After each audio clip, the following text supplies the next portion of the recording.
धर्म के अंगों का विवेचन मैं आपके समक्ष काफ़ी दिनों से प्रस्तुत कर रहा हूँ। भगवान महावीर ने तपस्या अर्थात तप को धर्म का 8वां अंग कहा है। तप के संदर्भ में मैं अंतरंग तपों की व्याख्या आपको समझा रहा था।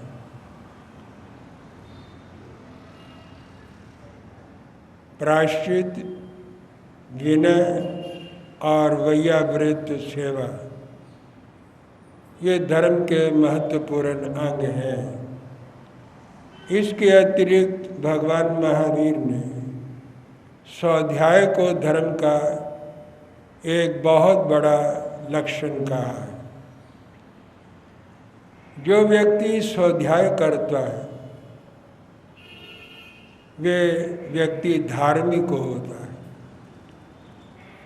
अधार्मिक व्यक्ति का मन स्वाध्याय में लगता नहीं, अर्थात धर्मशास्त्रों के पठन पाठन की रुचि उसे प्रायः नहीं होती। जो लोग धार्मिक हैं वे प्रवचन तो श्रवण करते ही हैं। अगर प्रवचन श्रवण करने का कोई अवसर, कोई मौका न मिले या कभी कोई साधु साध्वी का संग न मिले, कोई सत्संग उन्हें उपलब्ध न हो, तो धार्मिक व्यक्ति अपने संस्कारों को, अपने विचारों को और अपनी भावनाओं को पवित्र बनाने के लिए वे धर्मशास्त्रों का स्वाध्याय करता है।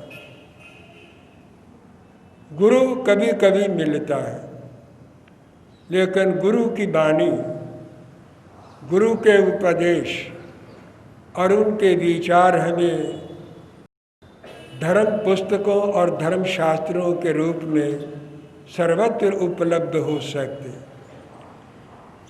तो स्वाध्याय एक बहुत बड़ा विचार और भावनाओं को शुद्ध करने का एक माध्यम है। स्वयं गौतम ने भगवान महावीर से पूछा कि स्वाध्याय से क्या होता है, तो उन्होंने स्वाध्याय की महिमा और गरिमा और इसका महात्म्य बताते हुए कहा, सजायनं नाना वर्णिजं कम्मं खवै। जो व्यक्ति स्वाध्याय करता है उसकी आत्मा पर जो अज्ञान का पर्दा आया हुआ होता है वो उठ जाता है। आँखों के आगे अगर पट्टी किसी ने बांध ली है तो बाहर का जगत उसे नज़र नहीं आता।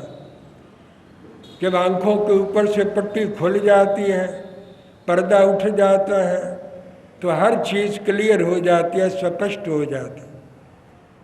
तो स्वाध्याय से आत्मा पर पड़ा हुआ अज्ञान का जो पर्दा है वो उठता है और हट जाता है, और उसे जीव अजीव, पुण्य पाप, आश्रम संवर, निर्जरा बंध और मोक्ष आदि तत्वों का ज्ञान होने लग जाता है। वे अपने स्वरूप को भी समझने लग जाता है और दूसरों को के स्वरूप को भी, आत्माओं के स्वभाव को उसके अंदर समझने की शक्ति पैदा हो जाती। तो स्वाध्याय से ज्ञान होता है और अज्ञान हटता है। ये स्वाध्याय क्या है, इसके अर्थ कितने हैं? शास्त्रकारों ने 2 अर्थ महत्वपूर्ण स्वाध्याय के कहे, सुअध्याय स्वाध्याय या स्वस्थ अध्याय स्वाध्याय। अच्छी पुस्तकों का, अच्छे ग्रंथों का, अच्छे शास्त्रों को का अध्ययन करना, पढ़ना, ये स्वाध्याय है। और पढ़ने के बाद फिर अपनी आत्मा का अध्ययन करना, मैंने आज तक क्या किया है, मैं क्या कर रहा हूँ और मुझे अपनी जिंदगी में, जीवन में क्या करना चाहिए, आज तक क्या किया है, इसे समझना, सोचना, विचार करना, ये स्वाध्याय है। और मैं अब क्या कर रहा हूँ, इसे भी देखना चाहिए। दूसरा क्या कर रहा है उससे आपको कुछ मतलब नहीं है। दूसरा अपने कर्म का मालिक है, आप अपने कर्म के स्वामी हैं, अपने कर्म के मालिक हैं। हमें दूसरों को नहीं देखना दूसरे क्या करते। मैंने आज तक क्या किया है, मैं क्या कर रहा हूँ और मुझे आगे क्या करना है, ये इन सारी बातों का अध्ययन करना, चिंतन करना, मनन करना, ये स्वाध्याय है। जैन धर्म ने स्वाध्याय के 5 अंग बताए। 5 प्रकार का स्वाध्याय होता है। वाचना, प्रपच्छना, अनुवर्तन, अनुप्रेक्षा, धर्म कथा, ये स्वाध्याय के 5 अंग हैं, 5 भेद हैं। वाचना का मतलब है गुरु के चरणों में बैठकर शास्त्र पढ़ना। कुछ लोग घरों में शास्त्र पढ़ते हैं, पुस्तकें आप पढ़ सकते हैं, शास्त्र नहीं पढ़ सकते। शास्त्रों का बड़ा गंभीर, बड़ा जटिल, बड़ा गूढ़ रहस्य होता है। कभी कभी शब्द ही समझ में नहीं आते। जब शब्द समझ में नहीं आएंगे, अर्थ क्या समझ में आएगा। इसलिए शास्त्र हमेशा गुरु के चरणों में बैठ के पढ़ना चाहिए। इसका एक लाभ ये है, व्यक्ति का अहंकार चला जाता। मैंने स्वयं ही पढ़ लिया, मैं खुद पढ़ सकता हूँ, मुझे किसी का सहारा लेने की ज़रूरत नहीं है। न मैंने लिया, मैंने खुद ही सब कुछ अध्ययन किया है। अहंकार पलता है, अहंकार बढ़ता है। अपने अहंकार को विगलित करने के लिए शास्त्रकारों ने कहा गुरु के चरण सरोजों में बैठकर शास्त्रों का अध्ययन करना चाहिए। वे आपको रहस्य खोल के बता सकते, शब्दों का अर्थ बता सकते, उसका रहस्य आपको समझा सकते। इसलिए और अपने अहंकार को दूर करने के लिए गुरु के चरणों में पढ़ने से व्यक्ति को अनेक प्रकार के लाभ होते हैं। इसको वाचना कहा। पढ़ते हुए शंका हो जाती, डाउट हो जाता है, संदेह हो जाता है किसी बात में, क्योंकि हर एक बात व्यक्ति की समझ में नहीं आती।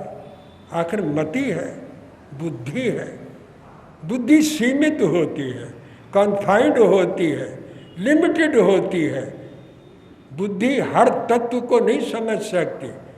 बहुत सी बातें प्रत्यक्ष नजर आती, बहुत सी बातें परोक्ष में होती है। वे ज्ञानी जानते हैं। अगर हर चीज़ मति से, बुद्धि से समझ में आ जाए तो केवल ज्ञान का क्या महत्व है। फिर तो ब्रह्म ज्ञान का, भगवान महावीर के केवल ज्ञान का कुछ महत्व नहीं रहा। केवल ज्ञानी जिन बातों को देखता है, जानता है, वे बातें हम बुद्धि के द्वारा नहीं जान सकते। इसीलिए शास्त्र ने श्रद्धा कहा है, आस्था कहा है, विश्वास कहा है। क्योंकि हर बात जब बुद्धि में समझ में नहीं आती तो उसको डिनाई नहीं करना चाहिए, इनकार नहीं करना चाहिए, और उसकी सत्ता को हमें नकारना नहीं चाहिए कि ये तो हो ही नहीं सकता, ऐसा तो संभव ही नहीं है, ये बात मेरी समझ में नहीं आती। जो बात आपकी समझ में नहीं आती, क्या वो है नहीं? वो भी हो सकती है। एक व्यक्ति की समझ में वो बात नहीं आती, एक उससे विद्वान व्यक्ति है, उसकी समझ में आती है, जो उससे और विद्वान है उसकी समझ में आती है। तो आप अपनी मति को ज़्यादा ना मानो, वो बहुत क्षुद्र है, बहुत छोटी है, बहुत तुच्छ है। हमारे आचार्य देव कहा करते थे कि व्यक्ति की बुद्धि में, उसकी मति में इतना ही ज्ञान आ सकता है जितना कि चिड़िया की चोंच के अंदर पानी आता है। अगर वो किसी तालाब के किनारे पर बैठकर या सागर के किनारे से अगर पानी लेती है तो चिड़िया की चोंच में कितना पानी आएगा? चिड़िया की चोंच में तो 1-2 बूंद पानी आएगा, लेकिन सागर के अंदर अथाह जल चल रहा है। तो ये जो केवल ज्ञान है, ये तो सागर के ज्ञान के जल की तरह है। और हमारी बुद्धि चिड़िया की चोंच में आने वाले उस पानी की तरह है। तो हमारी बुद्धि केवल ज्ञान का मुकाबला नहीं कर सकती। इसलिए अगर शंका हो जाए, संदेह हो जाए, कोई डाउट हो जाए, कोई बात समझ में ना आए, तो गुरु के आगे उसके बाद प्रपच्छना अर्थात परीक्षा करनी चाहिए, प्रश्न पूछना चाहिए, जिज्ञासा प्रस्तुत करनी चाहिए, लेकिन सद्भावना पूर्वक। व्यक्ति कई उद्देश्यों से लेकर प्रश्न करता है। ये बताने के लिए मैं जानता हूँ, मुझे कुछ आता है, इसलिए भी प्रश्न कर देता है। कुछ अटपटे प्रश्न होते हैं जिनका कुछ विशेष स्थान ज्ञान के क्षेत्र में नहीं होता, या कोई प्रश्न दूसरों को टेस्ट करने के लिए, दूसरों की ज्ञान की शक्ति जानने के लिए, ये कितना जानते हैं, ये जानने के लिए भी कुछ प्रश्न व्यक्ति कर देता है। और कभी कभी कोई प्रश्न इसलिए किया जाता है ताकि मेरे आसपास के लोग कुछ समझें। मैं तो जानता हूँ, लेकिन मेरा बेटा, मेरी बेटी, मेरे घर के लोग भी कुछ समझें। परिवार वालों के साथ आकर व्यक्ति अगर कोई प्रश्न करता है तो उसका मतलब ये होता है मैं तो जानता हूँ, लेकिन ये जो मेरे साथ आए हैं ये नहीं जानते, ये भी कुछ जाने। एक बार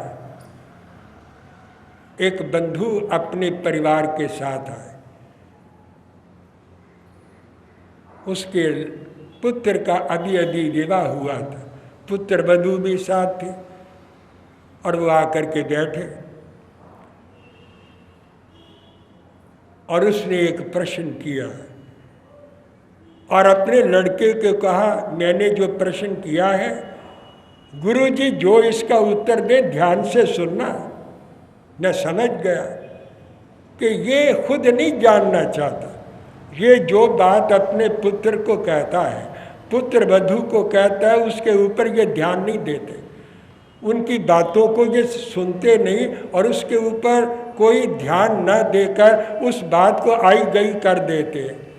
तो ये इनको साथ लेके आया कि मैं गुरुजी से ये बात कहूँ और जो इनके लिए उपयोगी है, इनके लिए लाभदायक है और इनको ज्ञान प्राप्त हो, इसलिए इसने ये प्रश्न किया है। उसका उद्देश्य ये था कि मेरी बात तो ये सुनते नहीं है, अगर संत कोई बात कहेगा तो इस बात को ये समझेंगे और मानेंगे और अपने घर का व्यवहार ठीक करेंगे। कभी कभी ऐसा प्रश्न किया जाता है जो हम दूसरों को समझाने के लिए, बताने के लिए भी करते हैं। तो ये प्रश्न करना ये एक स्वाध्याय का एक महत्वपूर्ण अंग है। प्रश्न जरूर करना चाहिए, लेकिन सद्भावना पूर्वक, जिज्ञासा को लेकर, कुछ समझने के लिए अगर प्रश्न किया जाए तो वो उस ज्ञान में अभी वृद्धि होगी।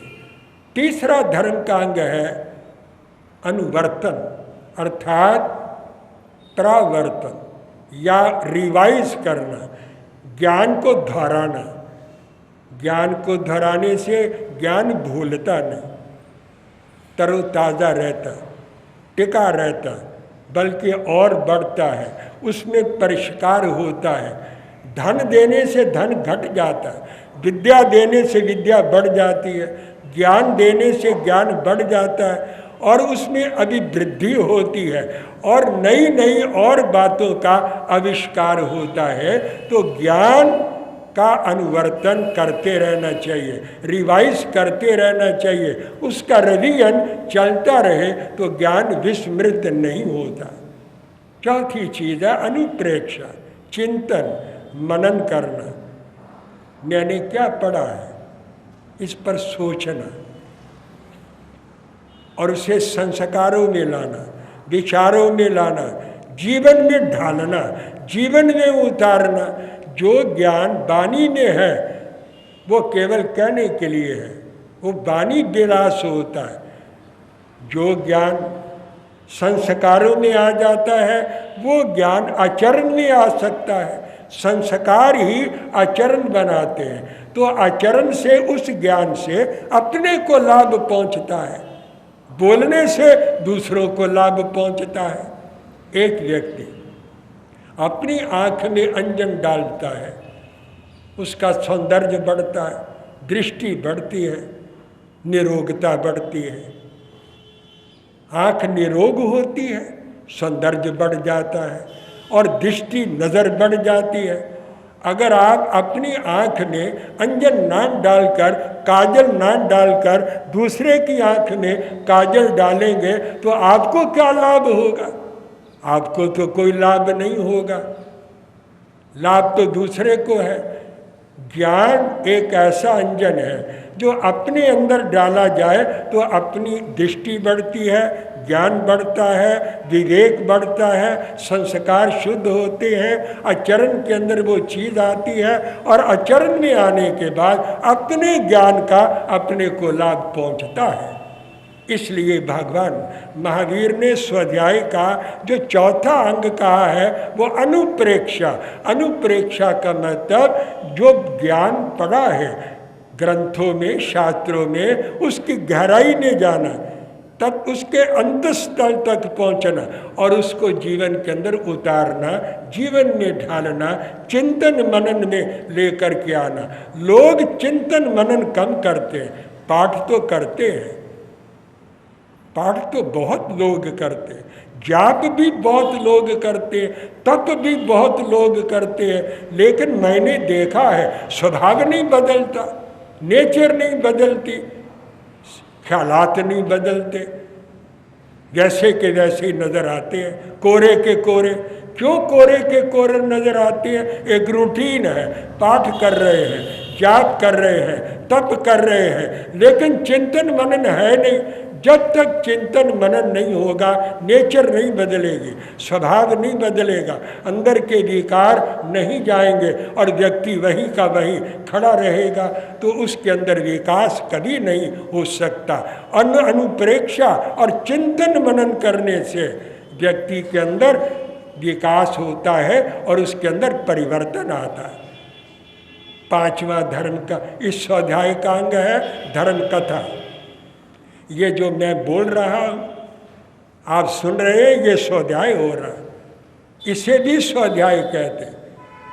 और ये स्वाध्याय सामूहिक है, सत्संग सामूहिक स्वाध्याय है। श्रोता बैठते हैं, वक्ता बैठते हैं, वक्ता बोलता है, श्रोता सुनता है, दोनों एक दूसरे के साथ अपनी आत्मा को, मन को, विचारों को मिलाकर एकाग्र चित्त होकर, एकाग्र मन होकर जब श्रवण करते हैं तो भगवान ने इसको सामूहिक स्वाध्याय कहा है, क्योंकि इससे भी ज्ञान मिलता है, वाचना से ज्ञान बढ़ता है, प्रपच्छन प्रश्न पूछने से ज्ञान में अभिवृद्धि होती है और उसको रिवाइज करने से ज्ञान तरोताज़ा रहता है और चिंतन मनन करने से ज्ञान आचरण में, कैरेक्टर में और जीवन में उतरता है और चरित्र में आता है।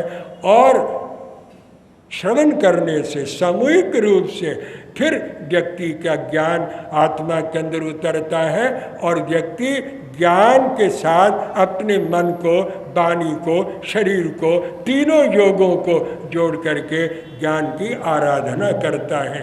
तो ये भगवान महावीर ने धर्म का जो अंग कहा है, ये तप, उस तप का एक अंग है स्वाध्याय। स्वाध्याय भी तप है। जो व्यक्ति स्वाध्याय करता वो भी तपस्वी है, तप करता है। और ये अंदर का तप है, भीतर का तप है। इससे अंदर में परिवर्तन होता है और व्यक्ति इस स्वाध्याय के माध्यम से भी अपने परम लक्ष्य को, परम पद को प्राप्त करने का अधिकारी हो जाता है। और अन्य बातें फिर मैं अगले प्रवचन में आपके समक्ष प्रस्तुत करूँगा। विराम ले रहा हूँ। जय अहिंसा।